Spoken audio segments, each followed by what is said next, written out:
Seo Jin was on one knee on the studio floor when Elizabeth walked through the door.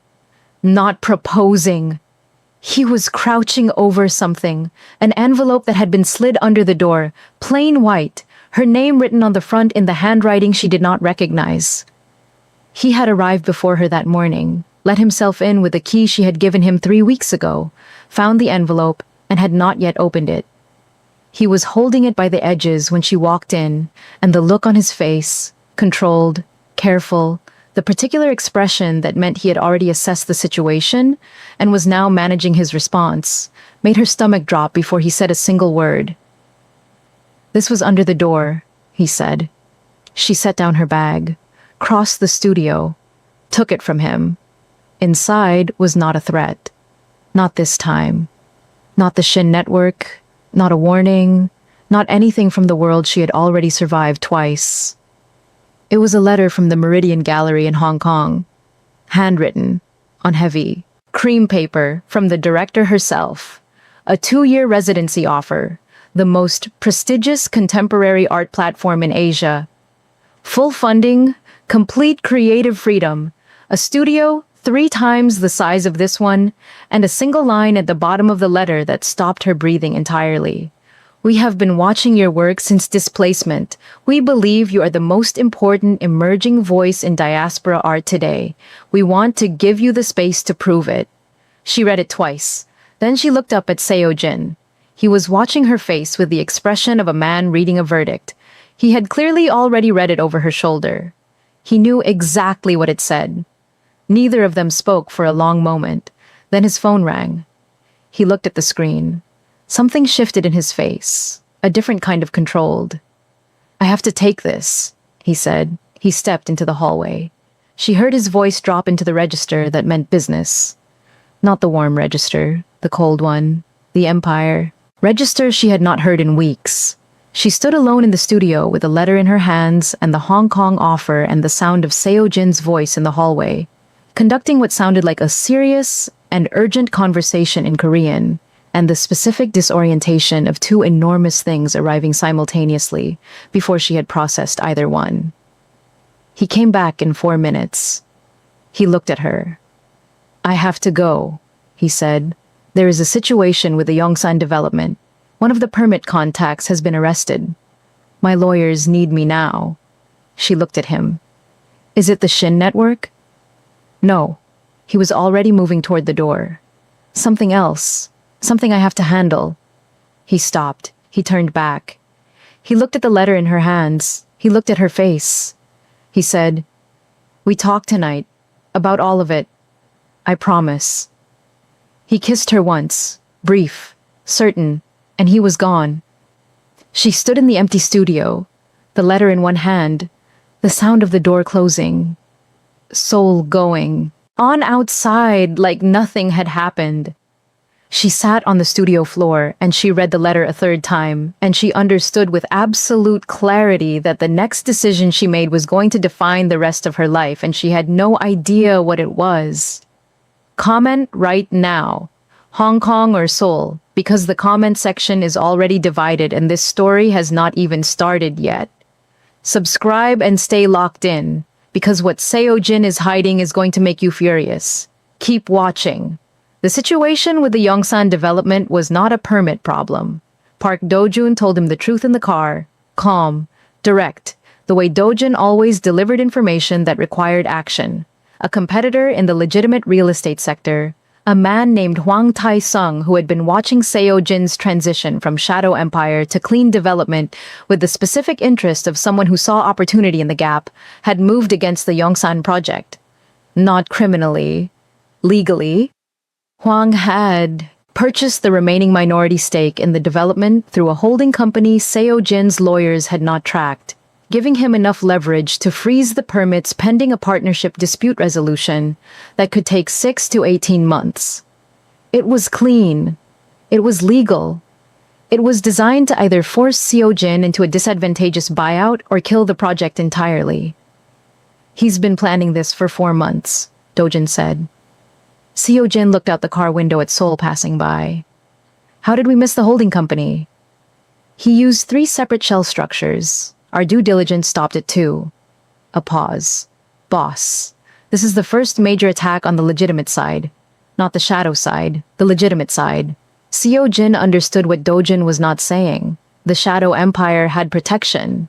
30 years of carefully maintained deterrence, the folders on the restaurant table, the specific ruthlessness of a man who knew where every body was buried. The legitimate development business had none of that. He had been building it clean deliberately, and someone had noticed that clean meant unprotected in the ways that had always protected him before. What does he want? Seo Jin asked. A meeting. This afternoon. Dojun paused. He specifically requested that you come alone. No lawyers, no Dojun. Another pause. He knows about Elizabeth. Seo Jin went very still. What does he know? That she is the curator behind the Displacement series. That Meridian Gallery in Hong Kong offered her the residency this morning. That if she takes it... Dojun stopped. Say it. That if she takes it, you lose the only person in Seoul who has been making you look like a man who has genuinely changed. His words passed through his assistant. He believes your clean development pivot is tied to her presence, and without her influence, you will drift back to old methods. He wants to use that leverage. Seo Jin said nothing for a long time.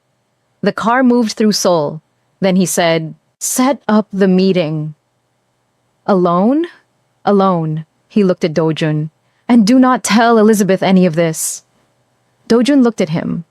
Boss? That is the first thing she would tell you not to do. I know, Seo Jin said. Set up the meeting. He met Hwang Tae-sung at a restaurant in Yongsan at 2 in the afternoon. Hwang was in his early 50s, heavy-set, confident with the specific confidence of a man who had done his research and believed he held every card. He shook Seo Jin's hand warmly, as if this were a collegial lunch, and ordered expensive food, and spoke for 20 minutes about the development landscape in Seoul, with the enthusiasm of a man who wanted to appear reasonable before he was not. Then he said, I want 40% of the Yongsan project. Seo Jin looked at him. That's my number, Hwang said. 40%, a seat on the board, and my holding company stake absorbed at market rate. He picked up his chopsticks. In exchange, I unfreeze the permits. The project proceeds. Everyone wins. And if I decline, Seo Jin said. Hwang smiled. Then the permit dispute runs its course. 18 months minimum. By which point the financing window closes, the contractor walks, and the project dies. He paused. I have done my research on you, Kang. I know what you used to be. I know what you are trying to become. I think that is admirable. He did not sound like he thought it was admirable, but the legitimate world has its own predators. You are new here. I am not. Seo Jin looked at him for a long time, long enough for Hwang to become slightly uncertain beneath the surface of his confidence. Then Seo Jin said, My lawyers will contact yours by end of business today. Hwang nodded, satisfied, assuming this meant capitulation. What Seo Jin's lawyers sent by end of business was not a buyout agreement. It was a full forensic audit request for Hwang's holding company structure, citing irregularities in the permit acquisition process that suggested possible corruption of the city official who had approved the stake transfer. The audit request was simultaneously filed with 3 separate oversight bodies. Hwang called that evening. His voice had changed. You said your lawyers would be in contact. They were, Seo Jin said. This is not what I know what you expected, Seo Jin said. You expected the old version of me, the one who would threaten or pay or maneuver in the dark. A pause. I'm not him anymore, so I did it differently. Everything I filed is legal. Everything in those audit requests is accurate. If your acquisition was clean, it will survive scrutiny. If it wasn't, he let that sit. I told you I'm building something clean. That means I fight clean too. He ended the call. He sat in his office for a long time afterward. He had handled it. It would resolve. The audit alone would be enough to make Hwang settle, rather than face examination. But what sat with him was not the victory. It was Dojun's voice. In the car, he knows about Elizabeth. He believes your clean development pivot is tied to her presence. And then his own voice. Do not tell Elizabeth. He had made the decision in the car because he did not want her to feel responsible for something that was not hers to carry. He had made it to protect her. And now, sitting alone in his office, he heard clearly what Halmayoni would say if she knew. The same thing she had said about his father. He thought he was protecting us from the wrong things. He picked up his phone. He called Elizabeth. "I have to tell you something," he said when she answered. "I should have told you this morning, and I didn't, and I am telling you now." He told her everything. Huang Tai-sung, the holding company, the meeting, the audit filing, the thing Huang had said about her. All of it. In order. The silence on her end when he finished was not the processing silence. It was the other kind, the kind that preceded something direct. "You told Dojin not to tell me," she said. "Yes." "Why?" "Because I didn't want you to feel—" "Seojin," her voice was not angry. It was something more serious than angry. "What did we say about the truth from the beginning of everything? What did we say?" He closed his eyes. "That it was the only thing I owed you without exception." "Yes." A pause. "I am not a person you protect by keeping things from. I am a person you protect by trusting with the things that are hard." Another pause. "Do you understand the difference?" "Yes," he said, and he meant it with the specific weight of a man who had just made the mistake his father made and caught it in time. "I'm sorry." "I know you are," she said. Her voice softened. "Not much, just enough. Handle the Huang situation. And next time, I am not someone you manage. I am someone you tell." She hung up. He sat with the phone in his hand, and the specific feeling of a lesson that had arrived before it became permanent damage, and the understanding that becoming a different man was not a thing you finished. It was a thing you kept doing. Every day. Even when you got it wrong. Especially then. Elizabeth did not make a decision about Hong Kong that day. Or the next. She threw herself into a new canvas instead. Not soul mourning, not anything connected to what she was feeling. Deliberately not that. A technical exercise. Color studies. The kind of work that kept her hands busy while her mind did what her mind needed to do. She painted for 12 hours. She ate standing at the counter. She did not call Adana. She did not call Nana Ngozi. She needed this one to be entirely hers before it became anyone else's. What she kept returning to, circling it the way you circle something that has teeth, was not the choice itself. It was the fact that she could not determine whether staying was an act of strength or an act of fear dressed as strength. That distinction had mattered enormously to her since the night she left Marcus's apartment in 40 minutes, and it still mattered now. She would not stay for the wrong reason. She would not go for the wrong reason either. The reason had to be clean. On the third night, Adana called, not texted. Called. "Hong Kong," Elizabeth said when she picked up. "Hong Kong," Adana confirmed. "Tell me what you are actually afraid of." "I already know what I'm afraid of," Elizabeth said. "I'm afraid I can't tell the difference between choosing a life and disappearing into one." Adana was quiet for a moment. "And have you considered," she said, "that staying might be the braver choice? Not the safer one, the braver one.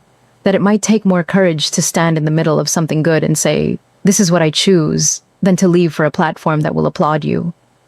Elizabeth went very still. "That is not the argument I expected from you."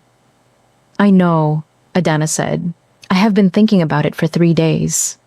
A pause. "Elizabeth, Hong Kong will offer you a platform. Seoul has already given you something no platform can. It gave you back yourself. You found yourself here, in this neighborhood, in this studio, in this—" She stopped. "Say it," Elizabeth said. "In this man," Adana said. "I am saying it. In this specific, difficult, complicated, honest man who called me 4 days ago, not to ask my permission, not to ask me to convince you, just to tell me that he wanted me to know he had told you the truth about the Huang situation, because he believed you deserved to know, and he wanted me to know he understood that. He called me, Elizabeth, unprompted, just to tell me the truth about his own mistake. A pause. I have never received a phone call like that from any man in your life, including the ones I liked. Elizabeth sat in the silence of her studio for a long time. He called you, she said. He called me, Adana said. Now stop painting whatever you are definitely painting right now and go make the real thing. Elizabeth looked at the technical canvas she had been hiding inside for 3 days. Then she set it aside. She pulled out the largest canvas she owned. She picked up her brush. She did not stop until morning. That is the moment everything changed, and you are not ready for what she painted. Subscribe right now, like this video, and drop a comment. Was Seo Jin calling Adana the most unexpectedly romantic thing in this entire story? Because my comment section has never been more divided. Keep watching. She called him at 7 in the morning. Come to the studio.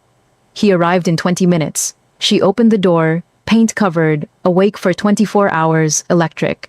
She stepped aside without speaking. He walked in and saw it. The largest canvas she had ever made. The background was the pale gold of early soul morning light. Not the dark, not the grief palette, something entirely new. And in the center, 2 figures at a window, side by side, looking at the same city. Not symbolic, recognizable. A Korean man and a black woman standing together in the ordinary, extraordinary fact of 2 people who have chosen the same view. She called it soul morning. He stood in front of it for a long time. Then, you stayed up all night? Yes. Why? Because at 3 in the morning, I stopped being afraid and I needed to paint it, while I could still feel exactly what that was. He turned. Hong Kong? I'm not going. Clean. Certain. No hesitation in it. Not because of you. Because of me. Because when I painted this, the only thing I could see clearly was this window. This city. This life. She held his gaze. I am not settling. I am not afraid. I am arriving. At the thing I want. On my own terms. She paused. I need you to know the difference. He crossed the studio. Took her face in both hands. Paint and exhaustion and all. I have been sitting with an empty bowl at Halmioni's stall for 3 nights, telling myself I would let you go if that was what your life needed. He looked at her. I meant it. But Elizabeth, I am so glad you're staying. She laughed, wet-eyed and certain. I know. I could tell from the empty bowl. Halmioni told you. Halmioni tells me everything, she said. Then she pulled back. Just slightly. I have to ask you something. Take your time. Ask. The empire, the dismantling. Did you do it for me? He started to answer. She stopped him. Don't answer fast, because if any fraction of that decision was made because of what you thought I needed, I need to know. I am not the reason you dismantle 30 years of your life. He was quiet for a long time. The real consideration, not the reassuring answer. She waited. No, he said finally. And yes. He looked at the painting. You were not the reason I decided. You were the reason I could hear the decision clearly enough to make it. He looked at her. You asked me questions about what I was tired of, about what I was building for. The answers were already in me. You made it quiet enough to hear them. She absorbed this, then took his hand. Okay. Okay. I believe you, she said. I just needed to know it was yours. He looked at her for a long moment. You are the most demanding person I have ever met. I know, she said. You should have thought about that before you whispered in my ear at a gala. He laughed. She leaned into him.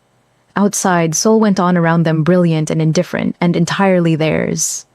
What neither of them knew, what was already in motion while they stood together in the morning light of the studio, was that the Meridian Gallery director in Hong Kong had not taken no for an answer.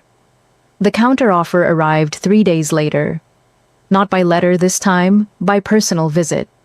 Dr. Clara Shin, the director of the Meridian Gallery, Korean-American, 52 years old, the woman who had built the most important contemporary Asian art platform of the last decade, appeared at Elizabeth's gallery space in Hongdae on a Tuesday afternoon with no appointment and a calm certainty that she would be received. Elizabeth received her because you received Dr. Clara Shin. That was simply what you did. They sat in the gallery space with 2 cups of tea, and the paintings of the displacement series on the walls around them, and Dr. Shin looked at the work for a long time before she spoke. "I know you declined," she said. "I'm here because I believe you made the decision for the wrong reason, and I want to make you an offer that removes that reason." Elizabeth looked at her. "You don't know my reason." "I know enough," Dr. Shin said. "You are in love with someone in Seoul. You are afraid that leaving means losing something you cannot replace, and so you chose to stay." She paused. "But consider, what if you didn't have to choose?" She placed a revised proposal on the table between them. Not a 2-year residency requiring relocation, a 3-year partnership, 6 months in Hong Kong per year, 6 months wherever Elizabeth chose to base herself. The platform, the funding, the reach, none of the relocation. A structure specifically designed, Dr. Shin said without embarrassment, to make the choice between ambition and love obsolete. "I have watched too many women in this field make that choice unnecessarily," Dr. Shin said. "I redesigned the residency structure 3 years ago specifically to stop asking them to." She looked at Elizabeth. "The question is not Hong Kong or Seoul. The question is whether you want this platform." Elizabeth looked at the proposal, then at the paintings around her, then at the woman across from her. "Why do you want me specifically?" she asked. "Because you painted grief and the whole world recognized itself," Dr. Shin said simply. "And because I have a feeling you are about to start painting joy, and I think joy painted with the honesty you bring to grief is going to change things." She paused. "I don't want to miss it. I don't want the world to miss it." Elizabeth picked up the proposal. She read every page. Dr. Shin drank her tea and did not rush her. When Elizabeth looked up, she said, "I need 48 hours. "You have them," Dr. Shin said. She stood. She looked at the paintings one more time, at displacement, at what the dark remembers. "She came back from the dark, didn't she?" she said quietly. Not quite to Elizabeth, mostly to the paintings. "Yes," Elizabeth said. "Good," Dr. Shin said. "Bring me the light." She left. Elizabeth sat alone in the gallery for a long time. Then she called Seo Jin. She told him everything. The visit, the revised proposal, the 6 months here, 6 months there. She told him clearly and completely, because that was what they had promised each other, and she was not going to be the one to break it. He was quiet for a moment when she finished. Then, "What do you want to do? I want to know what you think." "No," he said. "You want my blessing, which is different from what I think. Tell me what you want." She looked at the paintings. "I want both," she said. "I want Seoul and I want the platform, and I want you, and I want the work to be seen. I want all of it." "Then say yes," he said. "Elizabeth, say yes. It means 6 months apart every year." "I know what it means." His voice was steady. "I also know that a woman who turned down a 2-year residency to stay in Seoul and then had a different version of the same offer appear 3 days later is being told something by the universe and should probably listen." A pause. "Say yes. I will still be here. The stall will still be here. Halmione will set out the bowl every night, whether you are here or not." Another pause. "But do not make yourself smaller for me. Not ever. I will not survive being the reason you did that." She was quiet for a long moment. "You sound very certain." "I am terrified," he said. "I am telling you yes, while being terrified. That is different from being certain." She felt something move through her chest that she did not have a category for. The specific feeling of being loved correctly, of someone wanting the full version of you, even when the full version costs them something. "Okay," she said. "Okay," he said. "Yes," she said. "I'm saying yes." The silence that followed was not empty. It was the sound of two people standing on either side of a decision that was going to change the shape of their lives, and choosing it anyway. Nana Ngozi arrived on a Saturday morning. Nobody told Elizabeth. Seo Jin had been planning it for 3 weeks. The call to Houston, the flights, the hotel, the single conversation with Nana Ngozi in which he had introduced himself without a screen between them and said, "I would like to bring you to Seoul. Elizabeth needs you to see what she built here, and I need to ask you something in person." Nana Ngozi had listened to the full proposal, then said, "What do you need to ask me?" He had said, "I need to ask you in person, not because I am afraid of your answer, because you deserve to be asked properly." She had been quiet for a moment. Then, "I packed last week. I was waiting for someone to ask correctly." Elizabeth opened her studio door at 9 on a Saturday and found her grandmother in the hallway in a deep green wrapper with a suitcase and the expression of a woman who had traveled 12 hours and refused to show it. Elizabeth's mouth opened. Nothing came out. Nana Ngozi looked past her at the studio. Seoul morning enormous on the far wall, the morning light coming through the south window, the whole life her granddaughter had built from one shattered champagne glass. She took it all in. Then she took Elizabeth's face in both hands, the real hands, present. "Here," she said in Yoruba, "I see what you made. I see who you became. I have never been so proud of anything." Elizabeth broke. Not the controlled tears, or the moved tears. The deep releasing cry of a woman who has been strong in every room for 2 years, letting go of the weight of all of it in the presence of the one person in whose arms strength was never required. Nana Ngozi held her, said nothing. The holding was the whole conversation. Seo Jin appeared at the end of the hallway. He had been downstairs, giving them the moment deliberately. He stood and watched, and did not move. Nana Ngozi looked up over Elizabeth's shoulder and found him.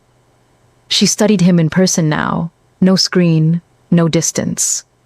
Read the way he was standing, the restraint. The expression he wore when he looked at Elizabeth that he did not know was visible from the end of a hallway. She nodded once, slowly, the real nod. Then she said to Elizabeth, still holding her face, "Tell him to come." Elizabeth looked up, found Seo Jin at the end of the hall. "Come," she said. He walked down the hallway. He stopped in front of Nana Ngozi. She looked at him for a long moment. Then she said, "You came to get me properly. You said you needed to ask me something in person." "Yes," he said. "Then ask." He reached into his jacket pocket. He produced a small box, not a ring box, something else, something flat, and he held it out to her. She opened it. Inside was a key, plain, unremarkable. "It is the key to this building," he said. "I bought it 6 weeks ago. I put it in Elizabeth's name. She does not know yet." He held Nana Ngozi's gaze.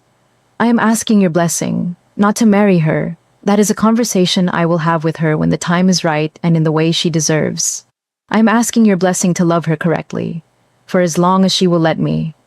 The key is, so you know that wherever Elizabeth is in the world, she has a building in Seoul with her name on it. She will never again be in a city that does not belong to her." He paused. "I am asking you, is that enough to begin with?" The studio was completely silent. Elizabeth, who had heard every word, had both hands pressed over her mouth. Her eyes were flooding. She was making no sound. Nana Ngozi looked at the key in the box for a long time. Then she looked at Seo Jin. Then at her granddaughter. Then she closed the box, pressed it back into his hands. "Give it to her yourself," she said. "Look her in the eye when you do it. That is how it should be done." He turned. He looked at Elizabeth. She was looking at him with the expression of a woman who had not seen this coming. Not any of it. Not the key, not the building, not the question to her grandmother, and who was in the process of understanding in real time that she was loved in a way she had not previously known was available to her.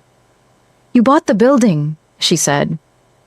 Her voice was not steady. 6 weeks ago, he said, while I was deciding about Hong Kong. Yes. While I was deciding whether to stay. Yes. He held her gaze. Because whether you stayed or not, I wanted you to always have somewhere in Seoul with your name on it. That was not about keeping you here. It was about making sure you always had the choice. She stared at him. That is, she said slowly, the most Kang Seo-jin thing you have ever done. Yes, he agreed. It is also, she said, the most romantic thing anyone has ever done for me in my entire life. Nanangozi, behind them, picked up her suitcase.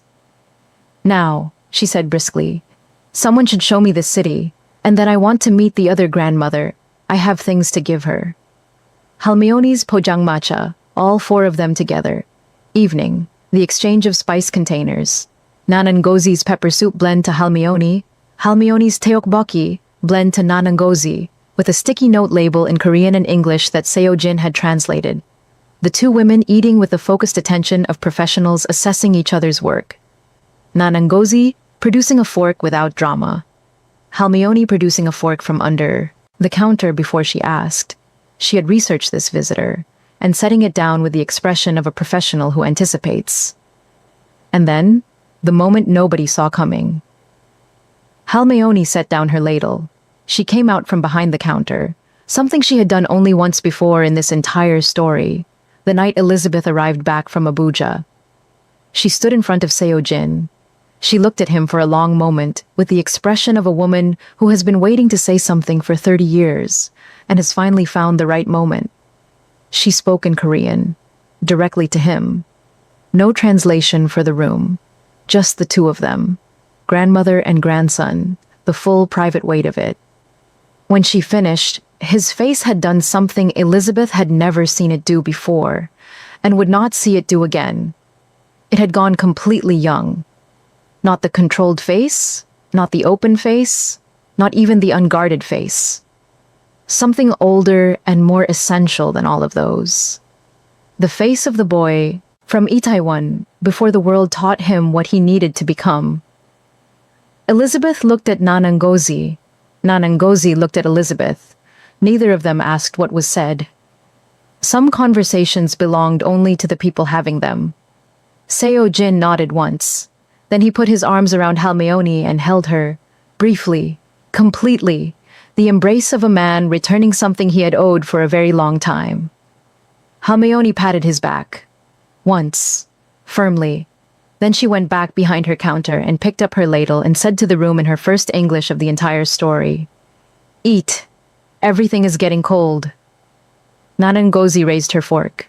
"This woman," she said to Elizabeth, "is my favorite person in Seoul." Halmeoni looked at Nanangozi. "Me too," she said. The same two words, the same dry, certain delivery, and then she almost smiled. Not quite, just the architecture of it, and went back to her pots. They ate. Nobody performed anything. It was four people in orange tent light eating together, with the spring night coming through the open stall and the city going on around them, and none of them needing it to be more than what it was. At some point, Seo-jin reached over and moved a piece of teokbokki from his bowl to Elizabeth's. She looked at it. She looked at him. He was not looking at her. He was watching Nanangozi attempt to explain pepper soup to Halmeoni through gesture, while Halmeoni listened with the focused interest of a professional, encountering a technique she had not considered. His hand stayed beside her bowl. She put her hand over his. He turned. "I love you," she said. Just that. Straight. No architecture around it. Just the truth delivered the way he had taught her the truth should always be delivered. Clearly, without management, looking directly at the person it was meant for. He looked at her. The angular jaw, the open eyes, the face of a man who had survived himself and was standing on the other side of it with his whole unguarded heart, visible. "I know," he said. "I have known since the night you set your champagne glass down so gently. It didn't make a sound, and walked out of that gala like you owned everything you were leaving behind." She stared at him. "That was the night we met." "Yes." "You knew that night?" "I knew you were the most extraordinary person I had ever been in a room with. The rest took time to become the right words. He held her gaze. I love you, Elizabeth. Nanangozi picked up her fork and continued eating with the serenity of a woman whose work is entirely done. Halmayoni said something short behind them. What did she say? Elizabeth asked. Not steady, not apologizing for it. She said, Seojin said, the tteokbokki is getting cold. You can be in love and also eat. Elizabeth laughed. Nanangozi laughed. The tent was full of it, unperformed, unarchitected, the specific warmth of people who are exactly where they are supposed to be. Incheon Airport, the next morning, Nana. Gozi said goodbye to Halmayoni first. Halmayoni produced a second container of her spice blend, a new one, sealed, labeled. Nana Ngozi received it with both hands and bowed her head. The exchange was even, more than even. Then Nana Ngozi took Seojin's hands in hers. You came to get me properly, she said. You planned it quietly. You did not make it about yourself. She held his gaze. My granddaughter is too large for most rooms. Too honest. Too much. You built her the right room. She pressed his hands. Now build yourself one inside it. Not beside it. Inside it. Together. Do you understand? Yes, Ma. She released him. She looked at Elizabeth last, the rough, warm hands on her face one final time. You painted your grief and the whole world recognized itself, she said. Now go paint your joy. The world needs that even more. She kissed her forehead. She picked up her bag. She walked toward security, immaculate, unhurried, the posture of a woman who has accomplished everything she came to do. She did not look back. Halmayoni put one small hand on Elizabeth's arm, patted it once, then said, in English, careful and deliberate, good girl. Elizabeth covered Halmayoni's hand with hers. Seojin put his arm around her shoulders. She leaned in. The three of them stood in the departures hall while Seoul moved around them, indifferent and brilliant and completely theirs, and Elizabeth felt, for the first time in the entire story, the specific feeling of a person who has arrived. Not at the end, at the beginning of something that had finally, after everything, found its right shape. 11 at night, Mapo-gu, the pojangmacha, 2 stools, 2 bowls, Halmayoni at her pots, the orange light doing what it always did. Elizabeth and Seojin walking down the narrow street toward it, his hand in hers, her shoulder against his arm, the easy, unperformed rhythm of 2 people who have stopped needing to be anything except what they are. They sat down. Halmayoni set chopsticks in front of each of them. She went back to her pots. She said nothing. She did not need to. They talked about small things, what Nanangozi would do with the tteokbokki spice blend, what Halmayoni's reaction would be the first time she tasted pepper soup, what Elizabeth would paint first now that she was starting from joy, what the public art spaces of Seojin's clean development would look like with her eye behind them. You want me to curate your buildings, she said. I want you to make the spaces worth entering, he said. There is a difference. She looked at him. That is the most romantic thing you have said since the key. The bar was low, he said. It was not, she said. He almost smiled. She stole a piece of tteokbokki from his bowl. He let her. Outside, the spring night was finally and genuinely warm. The cold done, the season honest, and Seoul moved through its night around them with its 10 million private dramas and its brilliant, indifferent light, and the orange tent on the narrow Mapo-gu street glowed exactly as it always had. Halmayoni, at her pots, said nothing. Her shoulders carried the expression of a woman who does not need to speak because everything has been said correctly, and she has been making this tteokbokki for 31 years, and she will make it for 31 more. Some things do not require announcement.